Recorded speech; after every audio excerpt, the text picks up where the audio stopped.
Hi, this is Sherry Mosley, and I will be answering 3 child development questions for ECD 470. Question 1. How do you encourage family involvement? Well, first of all, families are very important to your program, and it's important that you recognize the disconnect that sometimes happens between teachers and parents. When we use terminology that is specific to child development, it can confuse parents, and so it's important to recognize the disconnect. It's also important to train your teachers to support parents and to work with parents.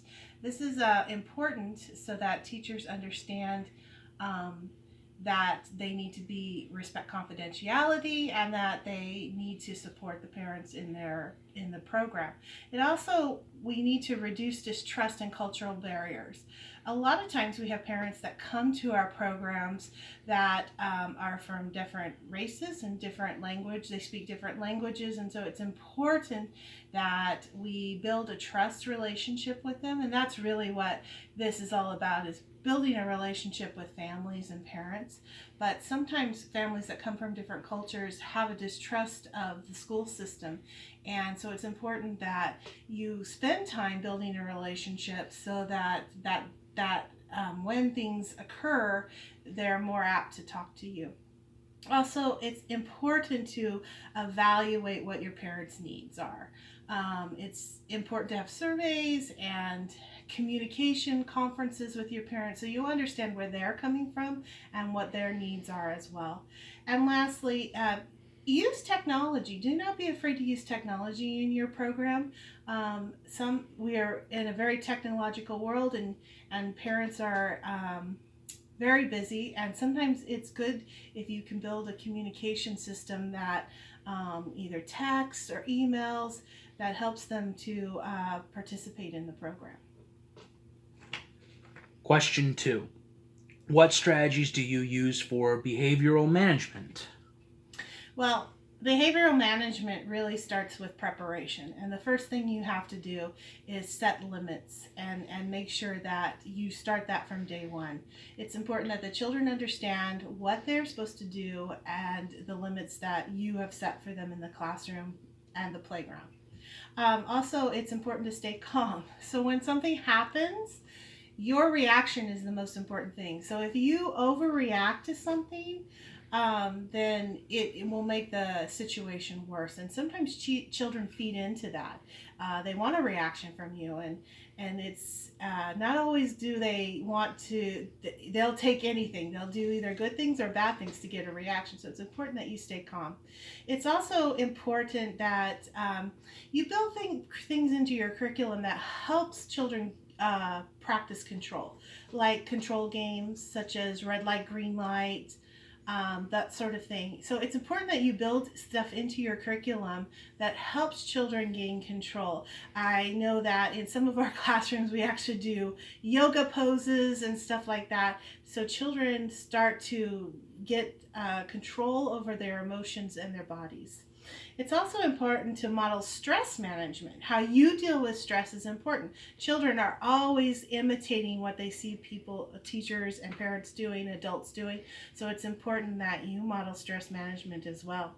It's important to encourage physical activity and outdoor play. I can't stress that enough. Outdoors should be an extension to your classroom, and you should always find time to let children work those large muscles, have outdoor time, breathe the fresh air. It's so important for their behavior and their management of their behavior. Also, give them a heads up and make sure that they know when things are happening. And that feeds into the next form of management, which is transitions. It's important that children know when a transition is happening and what they need to do with that in that transition. It's very confusing. As an adult, it would be confusing to you if somebody told you, okay, right now do this, clean up, and you are supposed to do it. So it's important that we give children a heads up in their transitions and their activities that they're doing so that they can bring things to closure and finish. Engaging them is also another important thing. Children who are engaged in the curriculum, are interested, are discovering and exploring really don't always have time to have behavior problems. So that helps your management of your classroom as well. Catch them doing good things. When they are doing something that you want them to be doing, always be praising them, and not just generic praise, not just say good job, but tell them specifically what they're doing that is pleasing to you and to them. This will encourage them to keep going. Also, play together. Building relationships, just like building relationships with parents, you have to build relationships with children.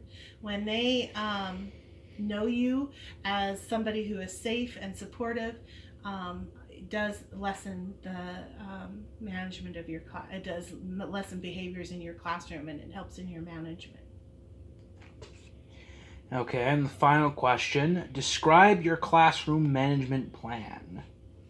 So, like I said, management starts with the beginning and planning, and it's super important to plan ahead of time, even before children enter your classroom. So always organize your classroom strategically. Make sure you have your quiet areas with your quiet areas, your active areas with your active areas. It's very hard to have the block center right next to the library. Make sure that you don't have big areas where children can run in your classroom. You want to strategically place your centers, make them available for 4 to 3 children. But strategically setting up your classroom is a major class management portion. Also make a plan for transitions. Know when you're going to transition your class. Teach your children when transitions are going to happen. That's very crucial. And also, you need to make sure that, and I know this sounds like a small thing, but make sure that everything is labeled. Children need to know where to put things. So it even can start very young with picture labels. And then as they grow older, you can have word labels. But it's super important that you label your classroom so that children know where things go and there's always a place for something. Also, make sure to always stick with your routines. Children like routines, and sometimes when you deviate from routines, that's when you have more behaviors that happen, and class management is so important that you stick to your routines. Also, make sure you balance active and quiet activities so that, like, if you're having a group time, that you have some dancing or some movement, music and movement, and then go into reading a story. Children have a hard time sitting for long lengths of time. Also, make sure that you have a creative curriculum. That's super important, that you are really touching the interests of the children. If children aren't interested in what you're talking about, that's usually when you have problems with your management in your classroom. They get bored and they do things that, they use activities inappropriately. So make sure that you are actively involving your children in the program. Thank you so much, and I appreciate having the time to answer these questions.